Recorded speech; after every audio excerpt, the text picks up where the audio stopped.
Hello, cheers, and welcome to the Scrum of the Earth podcast, your go-to show for great interviews from all across the world of rugby. My name is David Lawrence, and I'm an American rugby fan who follows the game wherever I can find it, all over the globe. If you'd like to get in touch, I'm easy to find on all your socials, and you can just drop an email to the Scrum of the Earth at gmail.com. I think you can probably tell. I feel like nervous because I'm just really excited. I'm thrilled to announce a brand new guest today. Most recently, you'll likely know her from the Women's Rugby Treehouse. It's Hattie. Hattie, thank you so much for joining us. How the heck are you? I'm really good, thank you. Thank you for having me on. I feel very sort of privileged to be here. I feel official. Wow, that's a first. Um, so I've been kind of following you online for a good while now. I kind of feel like I kind of know you, but for the benefit of listeners, would you tell us a little bit about your own sort of rugby journey and how did you sort of get to where you are right now? Yeah, sure. I am a Wales fan, but I live in sort of like the heartland of England. I live in the home counties, which, if you know anything about English rugby, you'll know that it's kind of one of the major places where it's played. So I started playing at school. We had girls rugby in PE, which was a huge thing. Mm. Very unusual at the time, still quite unusual, I think. But we got quite lucky there. So I started playing then, but I didn't really take it very seriously. Went to uni, started playing there, and it was probably when I was doing my master's degree that I got really, really into rugby. Um, and so I was playing and I was like watching loads of rugby content and doing all that kind of stuff. And then COVID hit and I got even more into rugby and even more into following because nothing was being played. So I was like, oh, I'm just gonna like watch loads of content and loads of Mm. like I think a lot of people did. I don't think I'm the only one. And then eventually life happened and here I am as a historian as well. So I'm very, very into like the history side of rugby, I and was that's going to say, just I a know that big you're really thing. into the history. I got to talk to Dr. Tony Collins once. That was one of my favorite interviews. He's just a genius, and like, He especially is because it's all my like in the icon. front of his brain. All you have to do is you mentioned you're like, oh, wasn't there a league match between Hull and so in 1963? And he's like, yeah, the result was 24 to 22, and so kicked it's Yeah, incredible. he's honestly probably I think he was like the first rugby historian I ever like really came across. And I was like, Mm. wait, there are people who study rugby history. This is so cool because I'm an art historian, so I'm used to like seeing the intersects of different things. That's Yeah, very much yeah. what art history is. And rugby history, the way he looks at rugby history is very much that. So yeah, huge Tony Collins fan. I Oh find wow. it very interesting. That's so funny. My brother is a professor of art history. Oh, Specializes nice. in French medieval art history. Pretty niche. Well, I look at art dealers in the mid 19th century, so also very niche. Maybe that's the very nature of that kind of degree.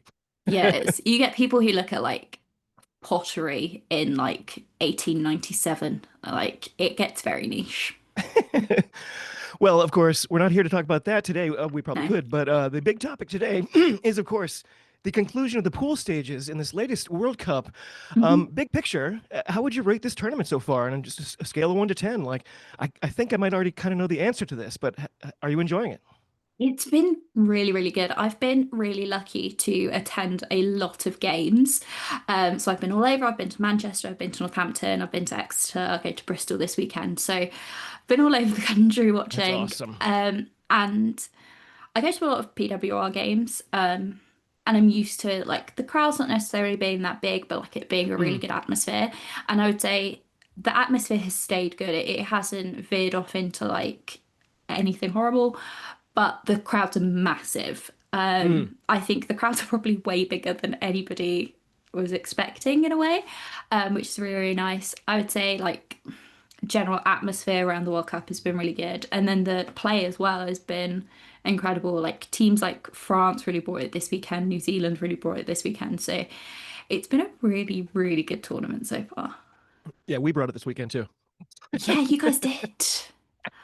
Um, Oh, I've obviously been enjoying a lot of the matches for which I'm completely neutral, but it's been yeah. hard for me to say I'm enjoying it when we just crashed out and watched our coach leave. Yeah, I mean, as a Wales fan, I just I have to compartmentalize those games and just like pretend that they're not part of the World Cup. Yeah. Yeah, yeah. Um, But it didn't happen to me. I almost hate to even ask that last match for Wales. What a roller coaster. It must have been an absolute gut punch for the fans. I'll never forget the ref saying, "This isn't the time for you to be talking," as the call was coming down and it was all over. Just stunning at the time, right? So I was there. I sat there. My mum was next to me. It was like one of the first to that. The games next to were the first live rugby my mum had ever been to. Wow. So yeah. And obviously we watched the Canada game and she was really enjoying it. And then we got to the Wales game and she was like, "Well, we'd be winning if we hadn't missed those kicks." I was like, "Thanks, mum. Thanks for pointing that out. I I have no really idea what that needed feels like. that."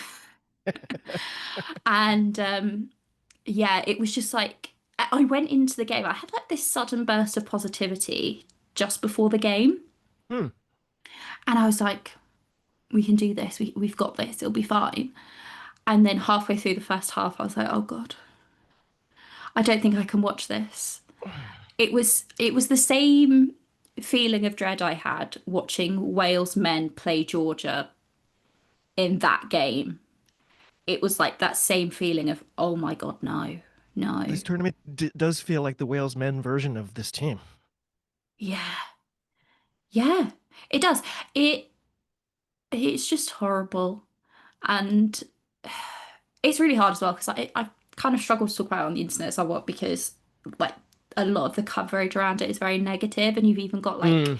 Scrum Five kind of like putting out like kind of like rage baity posts about it all. Um, but the underlying thing is the WRU is just terrible. Yeah. Yeah, In just awful. the Wall Street Journal group chat earlier, we were all speculating that USA Rugby seems that it might have been taken over by the WRU at this point. I think they might have merged. Yeah, you never want to be compared to the WRU. Exactly. Um, Like USA Rugby's got its own problems. You don't need the WRU running it. Well, Wales, Samoa, Spain, and Brazil all went winless in the pool stages. If you staged a little round robin tournament between those four teams, who's the winner? I feel like Brazil might be the furthest off, but they are a ton of fun to watch. Oh, they are so fun, and Summer's also very fun to watch live because their subs bench is very fun. Mm. So quite often you see them kind of like dancing on the side of the pitch and like trying to get like the crowd hyped up and stuff, which was really cool. Um, I think it would be like a shootout between Spain and Wales. Mm. I would like to see that. Yeah, I mean, we played them last year and it was like, it was a pretty comprehensive win for Wales, but it was kind of a weakened Spain side and it was before Wales were like really bad. So, So, out of those four teams that went winless, like which one of them had your favorite match in the pool stages? Is there, obviously none of them were wins, but there were some really exciting things just as mm, rugby fans. Like, did you have a favorite? yes, easily it was Brazil versus South Africa. That is Definitely. like the most fun game I have ever been to, ever watched, ever. The crowd vibes were incredible. Like the South Africans and the Brazilians in the crowd, of which there were a lot more Brazilians than you thought there would be in the middle of England in Yeah. September, but or August, whenever it was. But yeah, it was an incredible game. And you came out of it, I think it was like 66-6, but you came out of it thinking that the scoreline was so much closer. Yeah. It was just so explosive too. Oh, it's so Um, good. the other teams not advancing are my Eagles, who scored more points than Scotland and Ireland, but I'm Yeah, not bitter at all. yeah. Fiji, Japan, and Italy, who probably feel pretty disappointed in their performance. Same question, who wins the tournament between these four teams?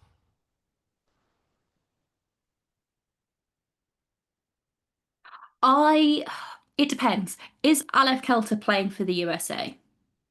Or is she being benched or not picked? If the sound you're about to hear is my head smacking the microphone over and over and over.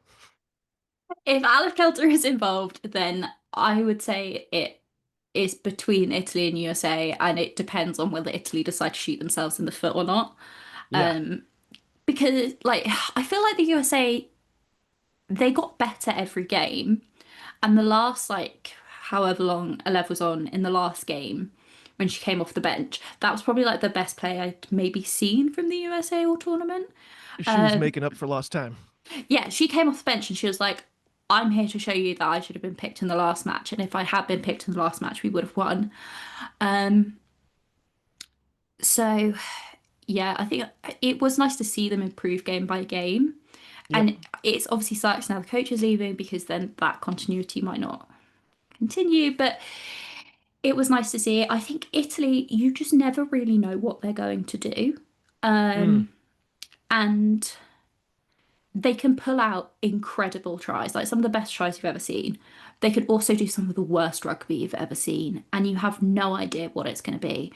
And they also just cannot kick for posts to save their life. Yeah. So, I wonder what that's like. Hmm. yeah, yeah, never had that problem. 100% So kicking only in Wales. So for me, one of the best things about massive tournaments like this is all the sort of new faces you encounter, like the players you discover. There'll be a moment that gets you out of your seat in a game between teams you never get to watch, and you see a name on the screen and immediately start like looking them up. Bianca Silva, she jumped off the screen for me for Brazil. Mhm. Josephine Nehamu, sorry about that, for Fiji. Hanuka Hiratsu for Japan. Though it's funny, if I'm right, I don't think anyone for Japan scored more than one try. They spread it out No. across different players for the entire tournament. Mhm. Out of the teams that are going home, who are some standout players for you? Who are some players that you're going to remember and follow? So I would say, and I'm not being biased just because I'm here. Two of the big ones for me are Frida Tafuna and Erica Jarrell Cersei. To be honest, Yes. I already followed Ricky J. I was already a big Ricky J fan. However, she like went up several notches. I think getting married did something to her this It summer seems because like it. it was like she added Cersei to her name and instantly became the best lock in the world. I know. Um, like if you went on fantasy, like her fantasy points, she was second to Sophie de Goody, which I would That's a take. pretty good spot. Yeah, yeah. She was just incredible. Frida Tafuna, I wrote earlier in notes for Women's Rugby Treehouse that I'm recording later, saying, is she the next like Rachel Johnson, Kate Zachary, like number 8 for the Seriously. USA? Because she packed down at 8 in like the last part of the last game, and I was like, I actually like her at 8. Yeah. Like she would be terrifying coming off the back of a scrum. Yeah. Absolutely She's got so terrifying. much pace too. It's like it doesn't make sense. She, she And then she goes the whole field and then comes up with a big smile on her face like it was no big deal. Yeah, she's like, oh, here's the ball for the kicker. Like, bye. I'll Yep. go back to halfway line now. She's like outpacing wingers. Her handoff is insane. Her tackles, jackals, like literally everything. She is good. She's 22. I think she's like the only player in that squad that's not like either playing for like a big club or whatever. Like she's still playing for university. I can see her like there's probably PWR clubs all over England going like, how do we get her even Yeah. this season? Like, do we have money for her in the budget? Like, she was insane. So yeah, loved her. And then the other person that I would say off the top of my head, Amelia Argudo from Spain. Hmm. She, I actually have her jersey from the warm-up match against England. So again, not biased, but she wears a size 14 youth, by the way. It's tiny. She's so small.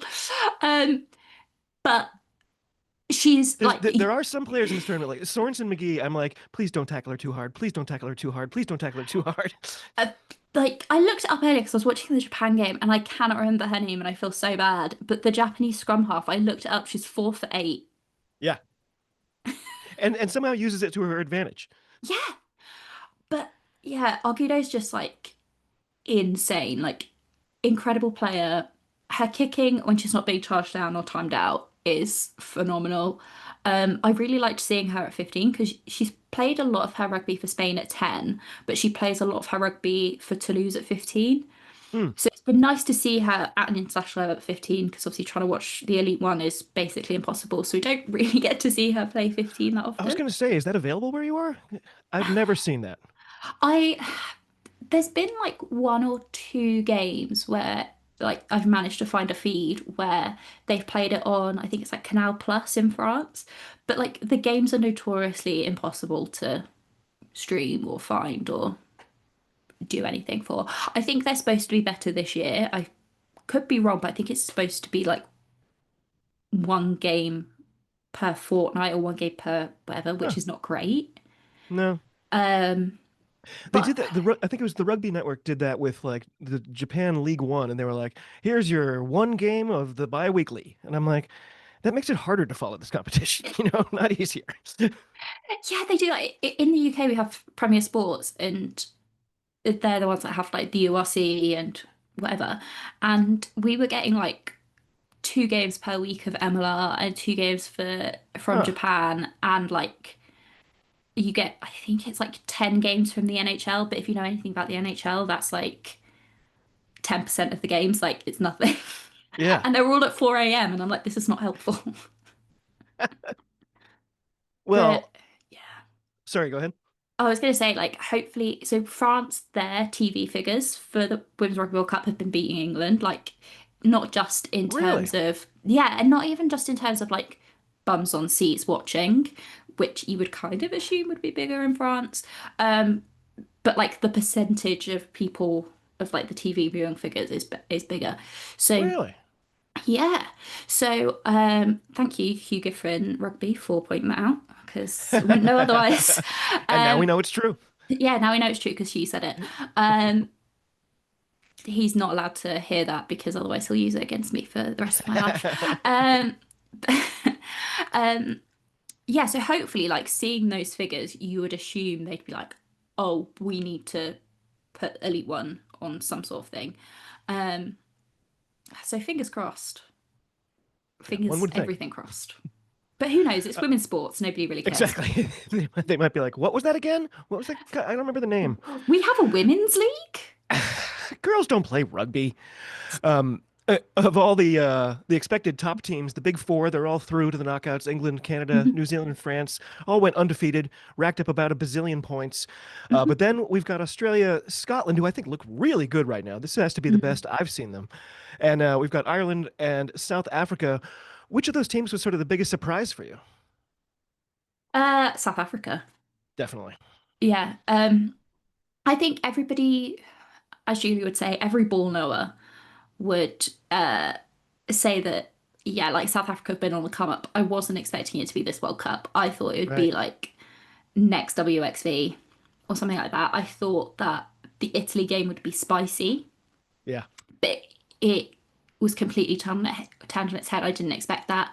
I didn't expect 66 points put on Brazil. Obviously, the game at the weekend against France didn't go how they would have wanted. I think it Mm. finished like 10:57 according to my whiteboard. Um, it's next to me. But I think a lot of people would have maybe expected a little bit closer after their performances over the last couple of weeks. Yeah. But they did rest some players. Um, I think my biggest surprise is not just like how they've performed, which has been incredible, but the support that they've had. I Yeah. think their team has not traditionally been well supported. Um, and even like a couple of weeks, like a couple of months ago when they were playing Canada in South Africa, like the crowds were not big. Mm. And even though there were double header tickets, so like people could have gone, like they're already paying for the men's match, why not go? But I think like the amount of South African fans in Northampton for these couple of games that I've been to has been insane. Like it's been so loud. And even like this past weekend, the trains up from London were disrupted and people were still making their way to Northampton to try and get there. Like they were getting rail replacement buses and all sorts to try and get there. So like they really, really wanted to be there. I remember when like before the first game, I was trying to sell two tickets to that game, the one that's Hmm. just been. And after the first game where they beat Brazil 6-6, and like these were terrible seats in the middle of nowhere, I was like, I'm gonna have to sell these and get better tickets because like the tickets were so bad. And I did. And I was like, nobody's gonna buy them. Like they've been on the site for ages, and literally like I think it was like an hour after the full time whistle went, somebody bought them. And I was like, Ah, see, like it was that's like that amazing. game happened, and they were like, oh wait, like we're actually we're in with a chance. And then the Italy game happened, and it was like the floodgates opened, and people were. It was a completely different like vibe, and it's just been incredible to watch. And I think I'm so excited to see what they do next time round and in between in the next 4 years. Well, you mentioned South Africa. They're out of the teams we were just talking about. They and us and Australia were the only ones to score over 100 points in those first three games. That really surprised me. I thought their whole thing was we're going to grind you down, we're going to be bigger than you, and you're going to be really tired, but not necessarily dump a ton of points on you. Like, has that been your biggest surprise for South Africa? I think the thing that has surprised me maybe is like as you say, like you expect from South Africa to have like big forwards to really, really like play a power game.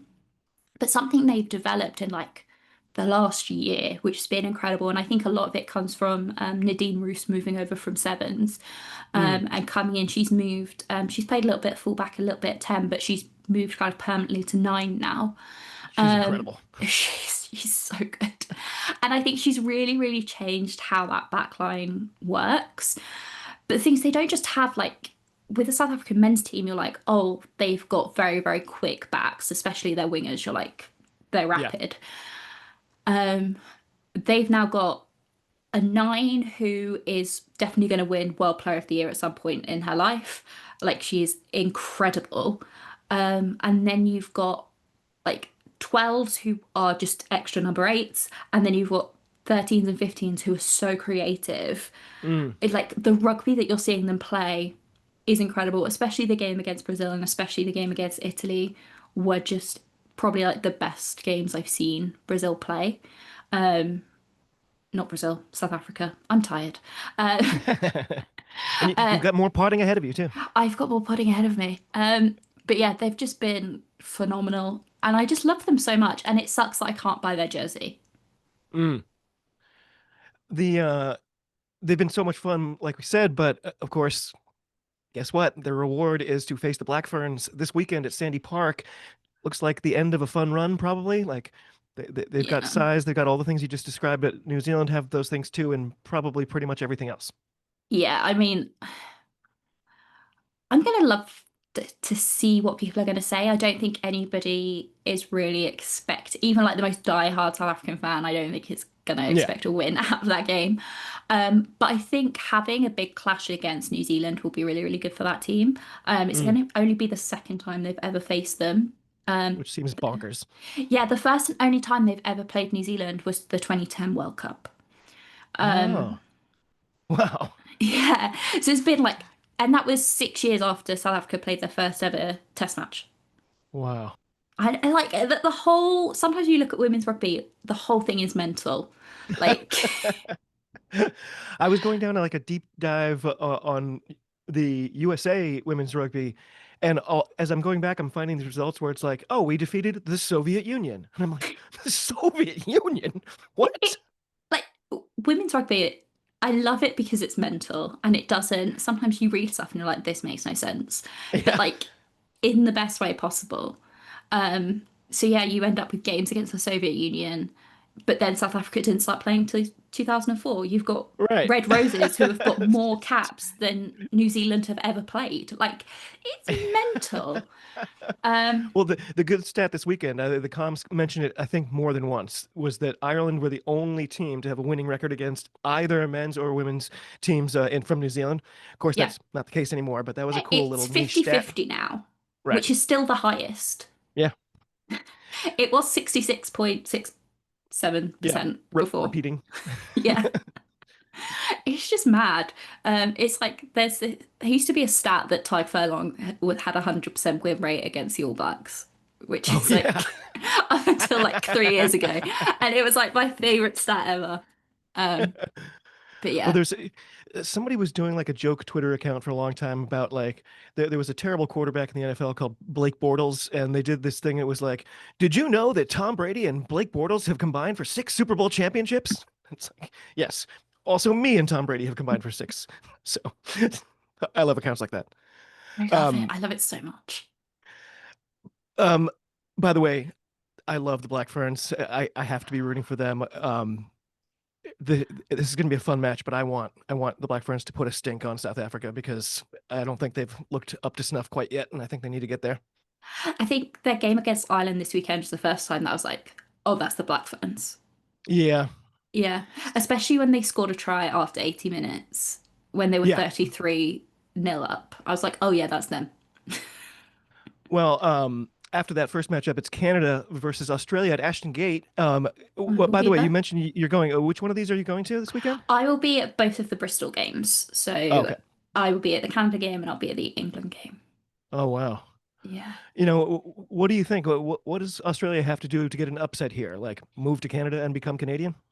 Yes, I think they need to take up ice hockey, play that for their childhood, and then switch to rugby union.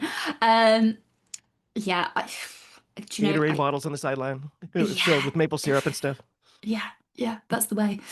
Um, yeah, I mean, I think Australia will put in a good fight. They're not going to want to go home.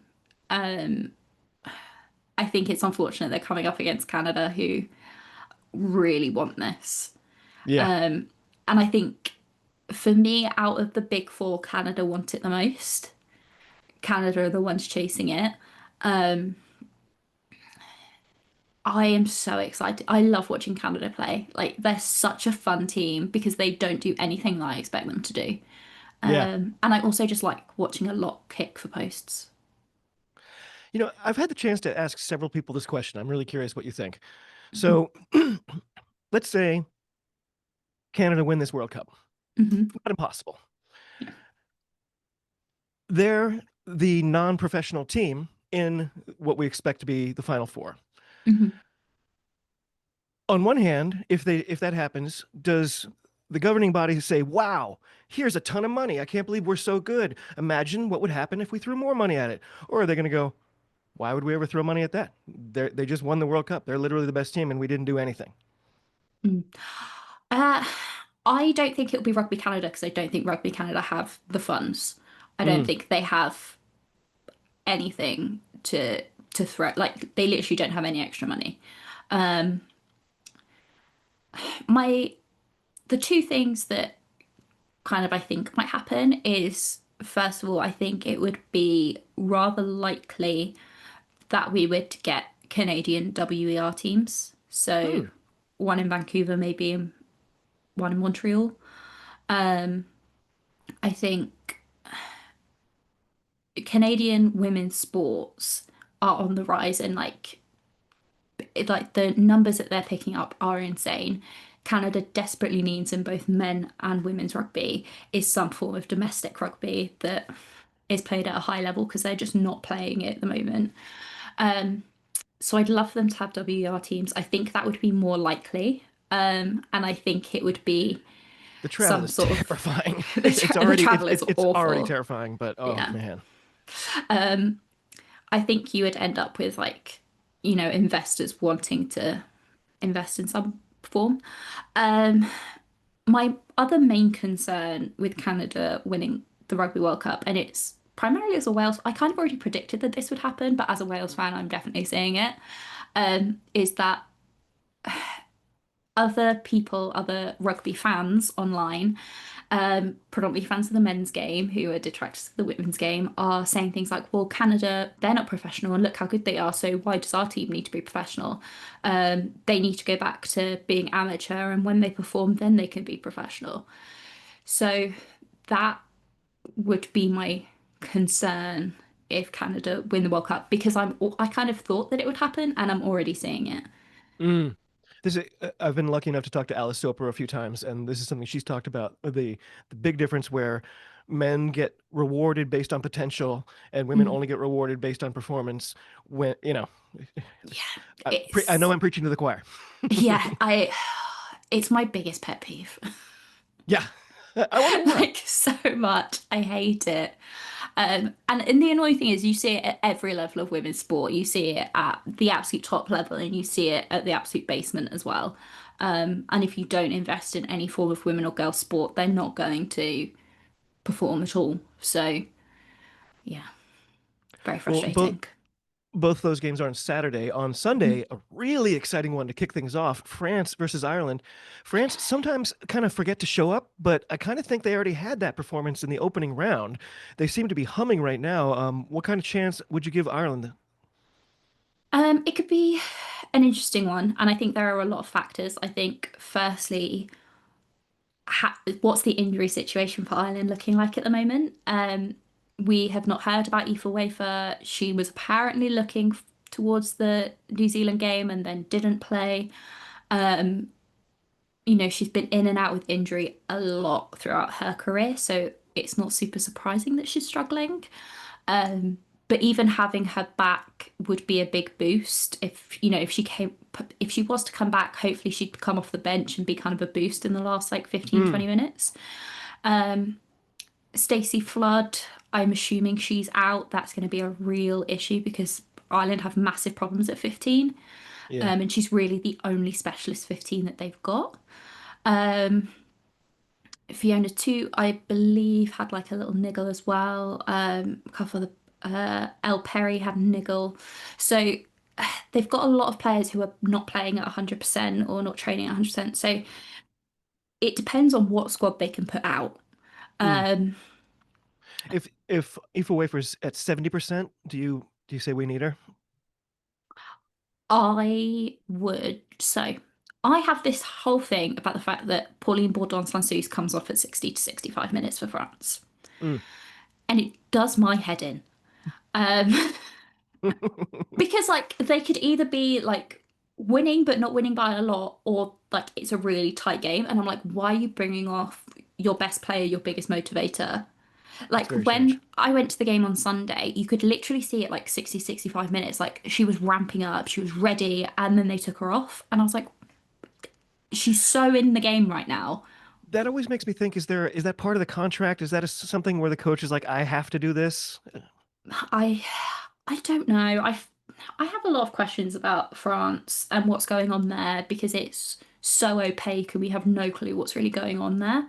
Mm. Like with the coaches and things like that. Um, it just concerns me, and I would just love to know why she comes off because it doesn't seem to be that she is running out of steam or anything like that. And if you're kind of thinking, well, it's for development to develop the other scrum halves, don't do that in a World Cup. Don't do that in like a Six Nations Grand Slam decider against England. Um, so yeah, I feel like if Pauline Bourdon-Sansus came off at 60, 65 minutes and then you had Aoife Wafer coming on for Ireland, yes, they're in very different positions, but it's what they do for that team is a very similar role.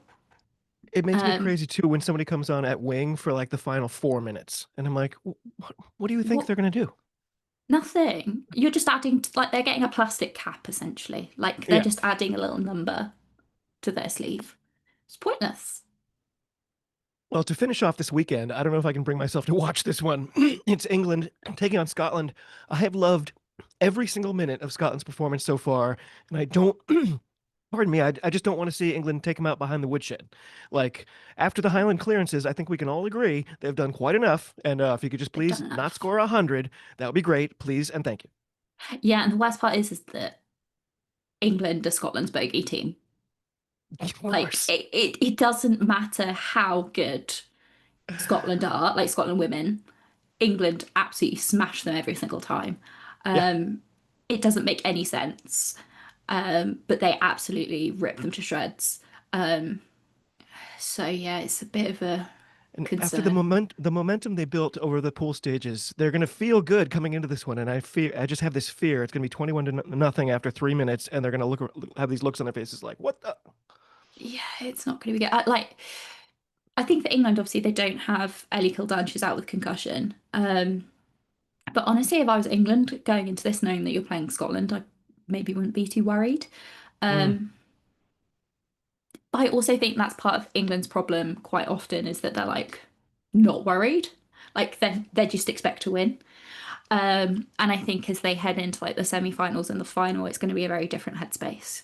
mm. Um, you need them to be worried going into the Scotland game, but I think they're also going to look at the history and be like, we're fine.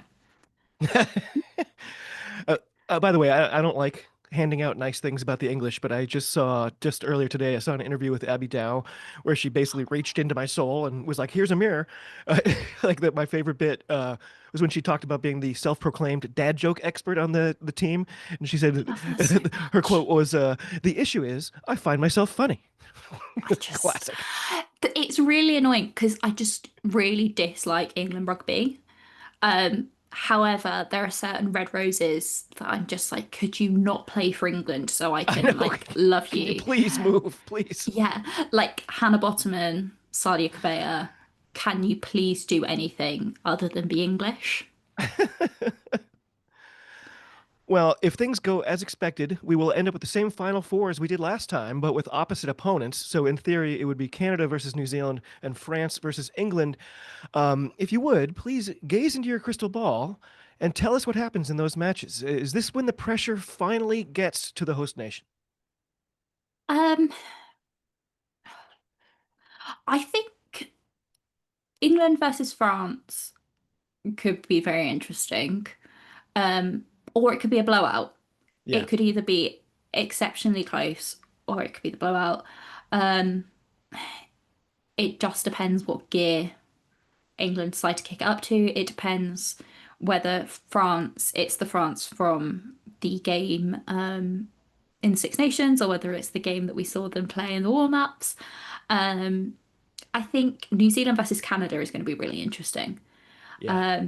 The last game that they played was a draw. The game before that, Canada won.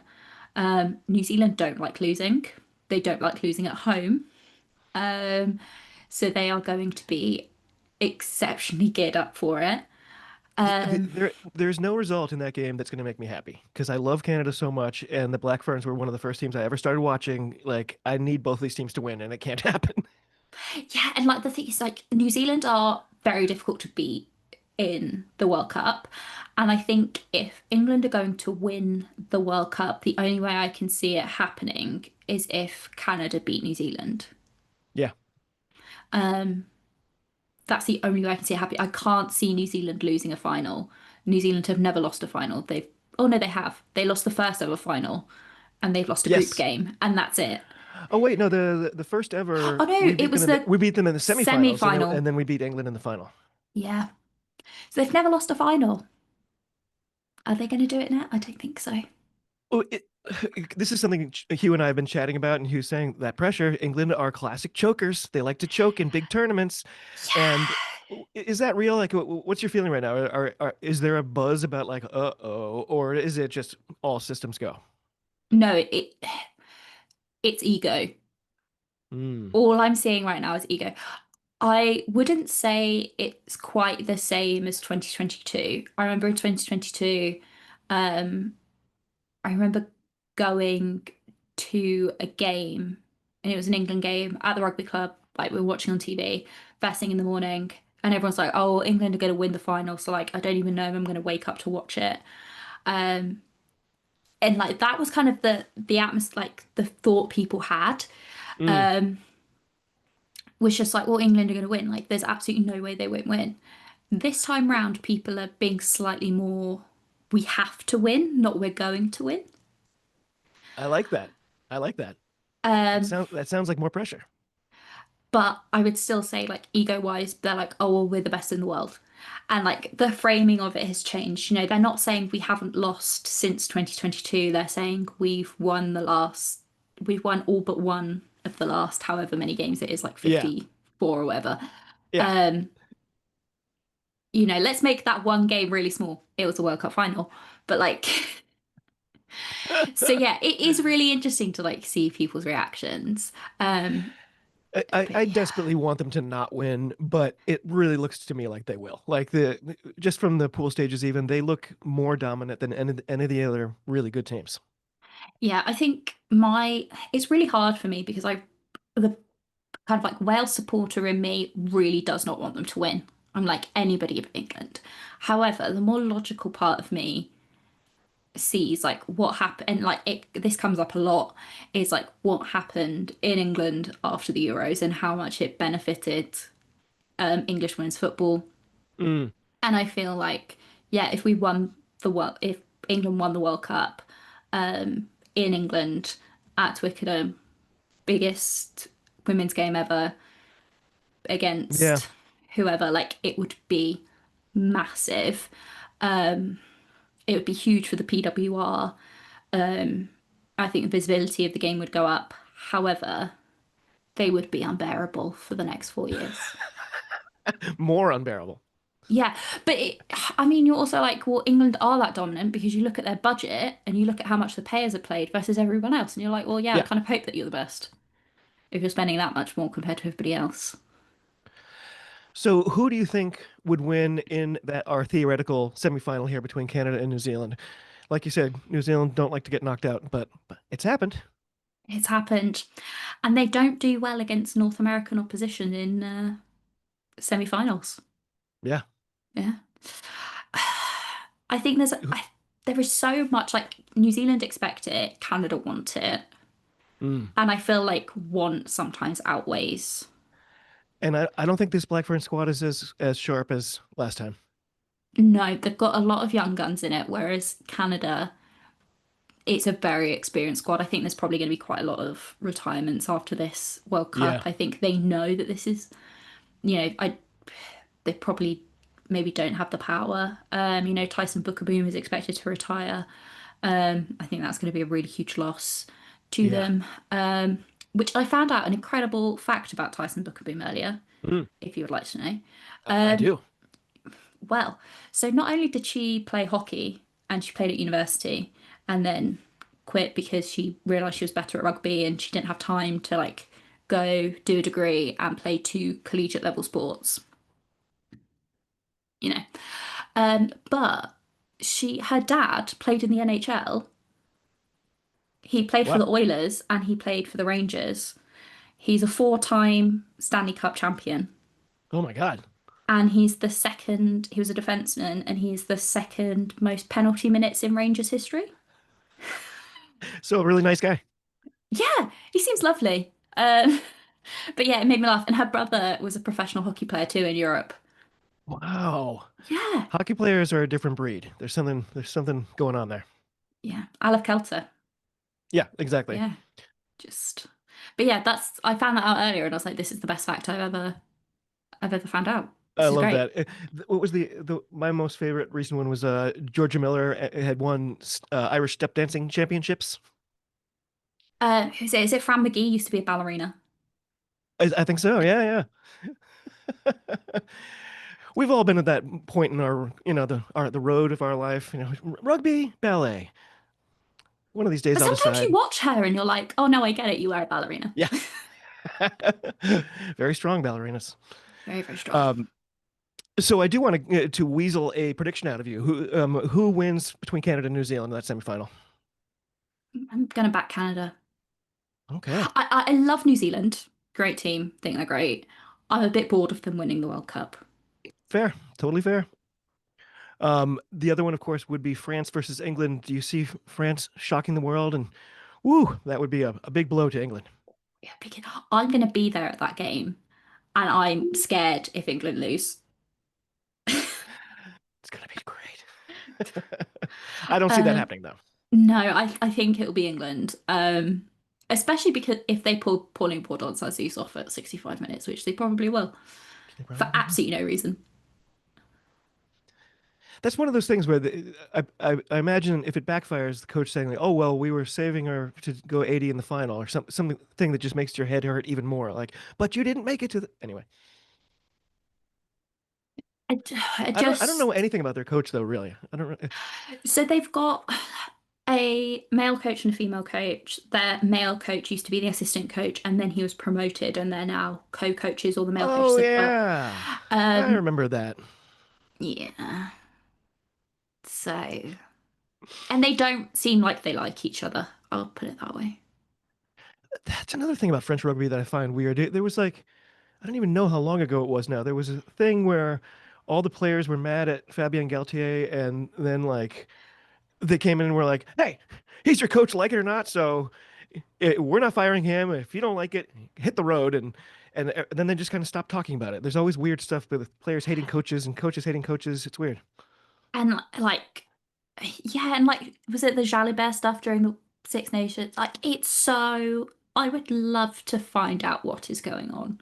I So, if know. anyone wants to become an investigative reporter for French rugby, please And do. please write it in English. Please write it in English. Um, I want to know as soon as possible, and please don't put it behind a paywall because all French publications are behind a paywall. we ran into that this morning. There's this article has blown up that because the USA men look so bad, all of a sudden World Rugby is going to throw $250 million at USA Rugby. It hasn't really said much in specifics, and of course, when you click on the article, it's behind a paywall. So that's how you grow that game. The reactions to that article, well, they knew what they were doing with the title of the article to get as many clicks and as much rage bait out as possible. But there's a lot of people not using their sensible noggins with it. No. Like, like World Rugby don't want to host two World Cups in the USA and have it flop. So they're Yeah, going to throw money at it. So that, it, that- and especially like people just like it immediately jumped on the men's team, and the men's team are not great, mm, but like female sports fans in the USA are probably like the most devoted in the world and probably spend the most money in the world, I would hazard a guess. mm. Um, so yeah, it makes perfect sense to me. I don't really get the backlash. The it might just be the vagueness of it, but when you listed, when I see the bullet points, they say community growth, invest in the women's game, and something about delivering big matches in key markets, and I'm like, well, I don't really know what you mean by any of those things yet, and so I guess it's just a wait and see. I'm not gonna be leaving enraged comments anytime soon.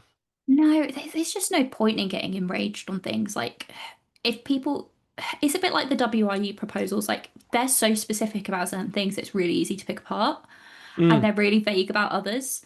Whereas if you're just vague about everything, it's really hard to pick it apart. yeah. Well, in theory, then we would have Canada in your case versus England in the final. What do you see happening there? Could the result we kind of all really, really want and deserve, could it come to pass?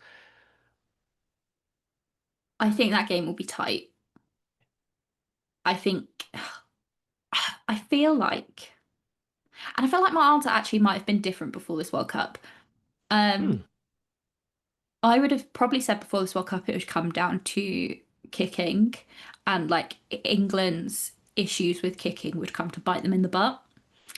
Whereas Canada have been great for the last couple of years, whereas they've kind of like they really struggled in the first game. Hmm. They seem to have picked up a little bit. England have been really good. Um, so it would be very interesting to see what would happen. But I think it would be unusual for a women's game because I think it would be a very, very low scoring, very, very tight match.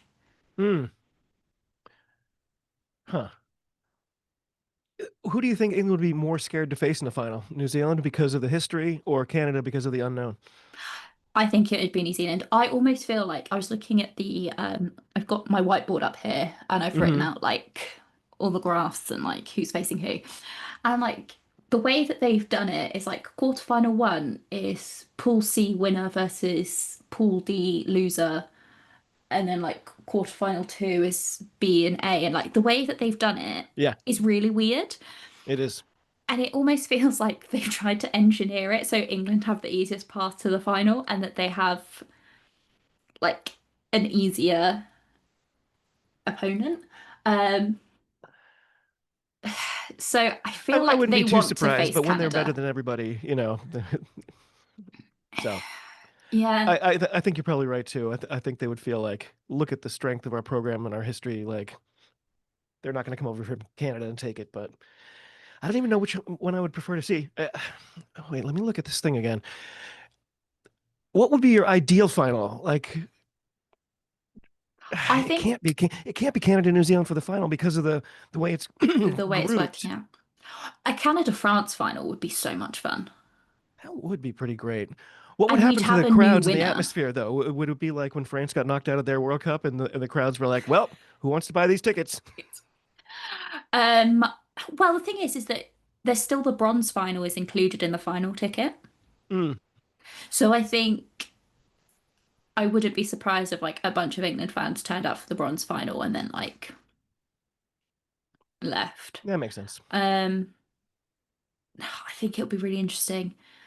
I also think as well, like if you're playing Canada, Canada don't really like they've never experienced a home field advantage, so it doesn't really bother them. That's a great point.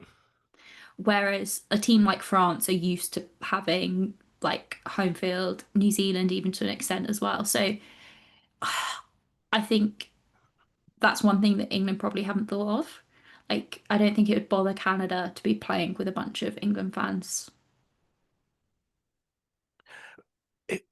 People are speculating wildly about the pressure on England, the pressure, especially being at home, and they point to France getting knocked out of their own World Cup as why it's so hard to do.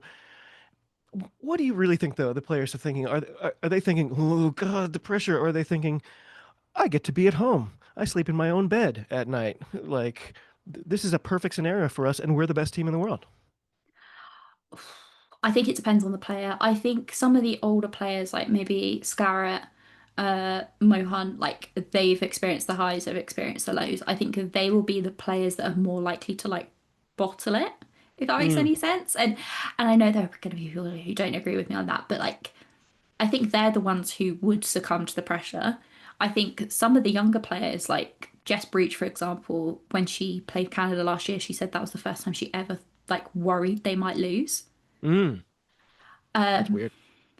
and like Hannah Bottoman has never lost, I think, playing for England. Wow. Or like it's something insane like that. So I think with that, like if you've never lost, how would you wouldn't even it wouldn't even come into your brain. Right. Um, So I guess if anyone's going to upset them, then they need to like score early and then make them have that realization, like, uh-oh, this is a possibility. We could lose this. and not only score early, but like also come out in the second half. I think England are used Mm, to they score the majority of their points in the second half. They really, really pile on the pressure in that second half.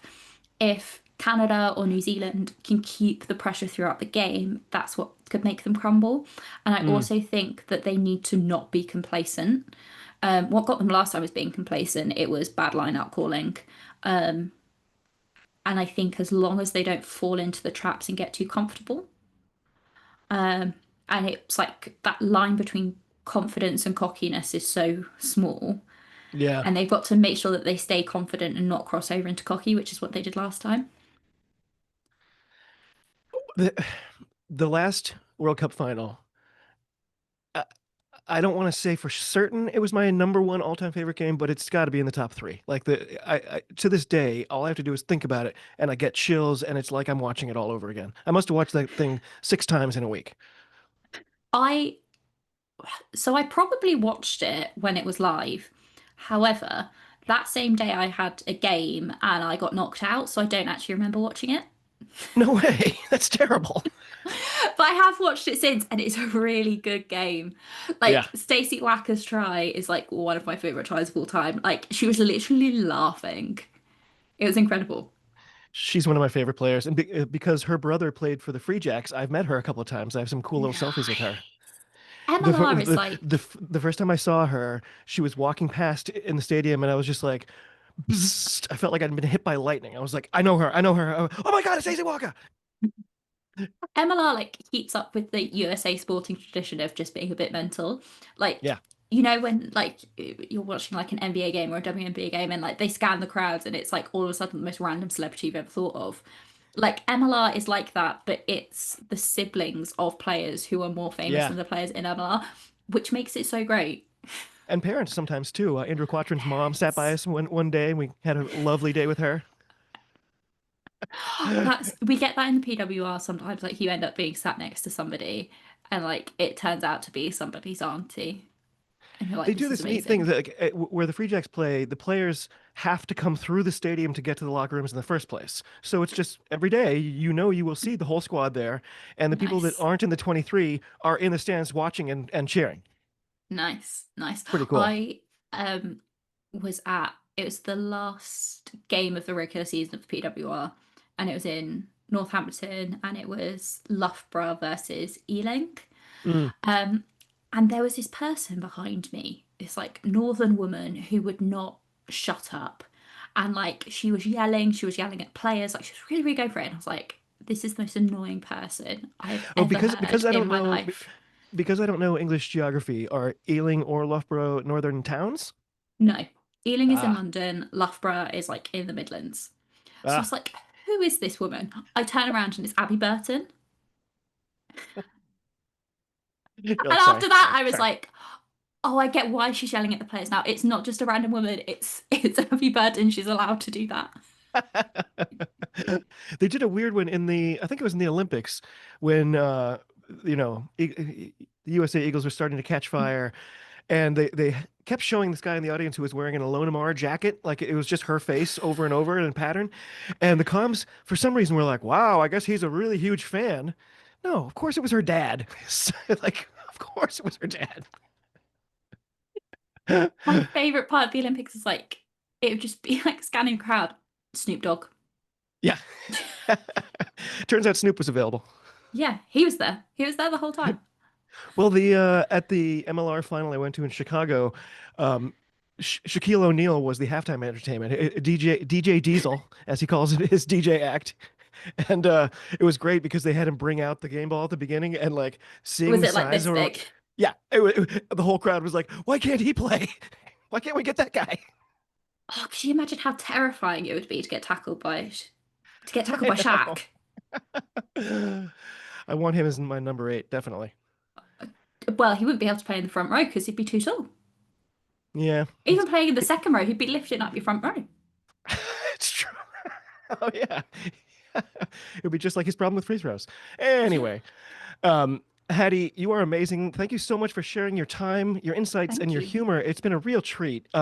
Before I let you go, I have a one last sort of really open-ended question for you. Like, Mhm. what's your take on the state of the women's game at the moment? I know that's kind of big. Like, so over here when we won that bronze, everyone said, "This is it. This is the big moment. It's going to blow up." I'm hearing things firsthand about more girls signing up for rugby teams. There's an enthusiasm at the grassroots level. On the other hand, we just crashed out of a World Cup. The WER lost its broadcasting deal halfway through their first season. Is it just a perpetual case of 2 steps forward and then between 1 and 3 steps back? Um, it does feel like that. It really, really does. And as someone who has been around the women's game for a long time and has, for many, many years, have kind of attempted to watch games and be interested and follow the game, um, I would say that we're at a point in the women's game where crumbs aren't acceptable anymore.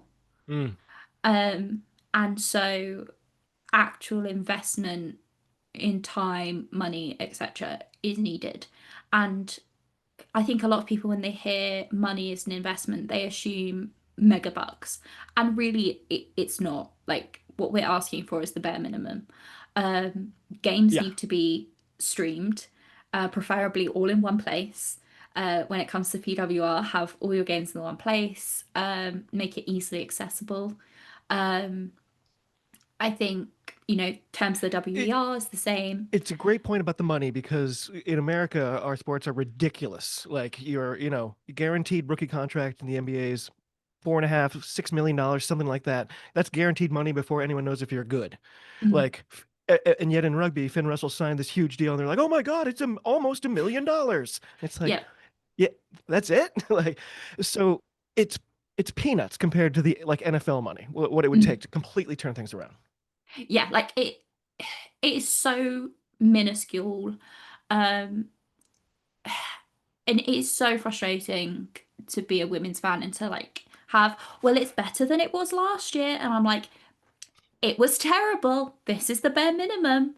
Not even the bare minimum. You're not even hitting my bare minimum of standards, quite frankly. Like, Mm, it should not be that difficult to follow a tournament and like to have to go on Instagram every, could be Monday, could be Tuesday, could be Wednesday, because the day changes, to find out where the game is going to be streamed. right. Like, it shouldn't be that difficult.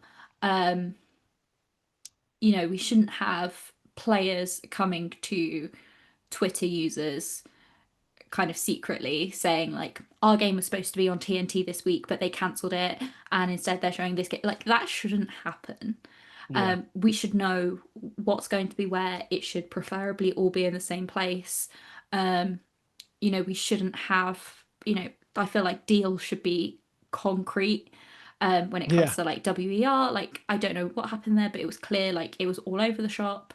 Um, So And the product itself was really good. Like that's what makes it so much more frustrating. Is like I've got my Banshees jersey, sweatshirt on right now. Like it's a great product. Let us it see was it. amazing.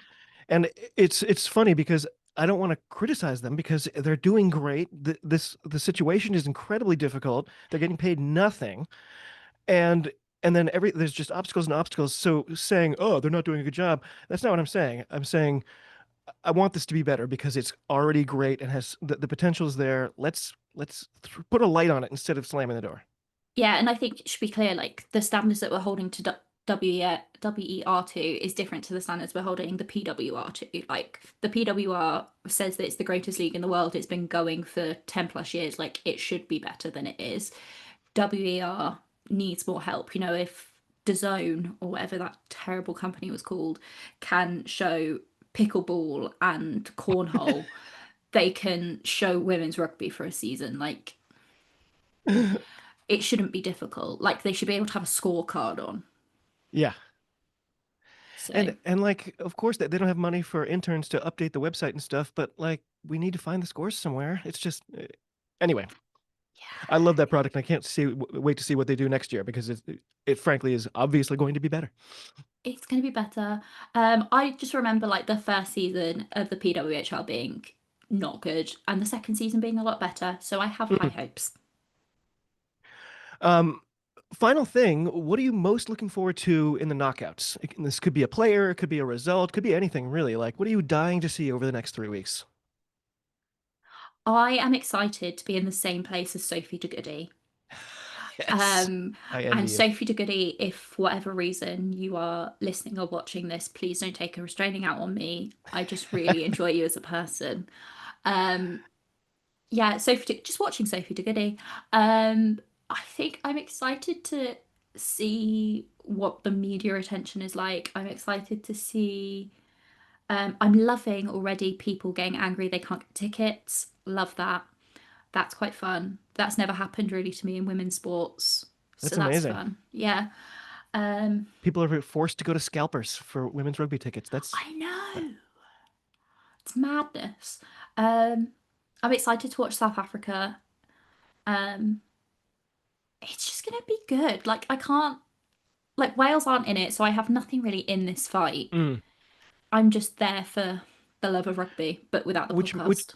which match this weekend is going to have the best atmosphere?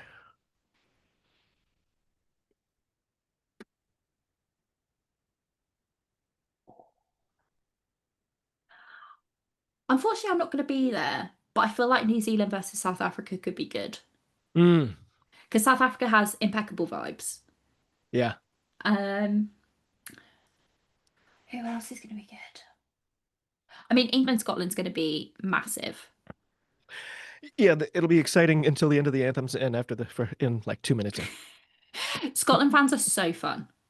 Like Oh, they are really? so fun, Oh, good. so fun. Also like the drunkest people I've ever met at a rugby game. Um, and I don't say I don't say that to be offensive. It's just canonically true. The I was watching some of the rugby championship this weekend, and the number of Argentinians that went down to Australia. Oh my God, the atmosphere they bring with them. I'm like, okay, I might be an Argentinian, an Argentina fan now. Yeah, when they won the Football World Cup, which is a thing. Don't know if you've heard that like Yeah, ramble. yeah. They have a I, World Cup too. I'm told there are people in the world who like soccer. Yeah, weird. Not couldn't be me. So their like reaction, like in London, which you wouldn't expect to have a large Argentinian community, like it was absolutely packed. They went wild. I was working at the time and there was somebody in my office who was Argentinian and she literally like called into work and she was like, Argentina have just won the World Cup, I'm not coming in. I hope to one day make that phone call. Oh, could you imagine? It'll be a women's team It will. in any sport. Hattie, what a thrill to finally meet you and have a chat. I really appreciate you so much. Tell us all what's coming up for the Women's Rugby Treehouse. I have the inside scoop that you've got guests coming up. Any other sort of inside info you want to share? Yes, we've got guests on. We've got a French guest. We've got a South African guest. Wow. I know, we will be taking a trip to Yap City, which is our favorite place to be. And it will just be chaos. I can't promise what off-topic stories we will tell. Um, but hopefully we don't talk about my mom's dead dog again, because that is always a I bit was weird. messaging Julia that maybe that's what our show is missing because when you look at the views, it's obvious you guys are killing it. So it's like, oh, man, are we not talking about dead dogs enough? Do you know, we have this like conversation between the three of us quite often. And I think like it's just because we talk every single day, like pretty much from the moment we wake up to the moment we go to sleep. So like it is just three friends who are slightly drunk because we all drink during it, just talking absolute nonsense. And And that's why like I it's love that kind pod. of, yeah, it's kind of vaguely rugby related. Yeah, yeah. All the best rugby podcasts are only adjacent. Yeah. Hattie, thank you so much. Let's do this again sometime, okay? Yes, it was so fun. Thank you for having I, me. I love it, and I can't wait to hear your show that you're just about to hop onto. So at least you have Yeah. like a half hour to take a comfort break or whatever they call it. Yeah, go take the dog for a walk. So to all of you across the globe, cheers. Talk to you soon, and be well.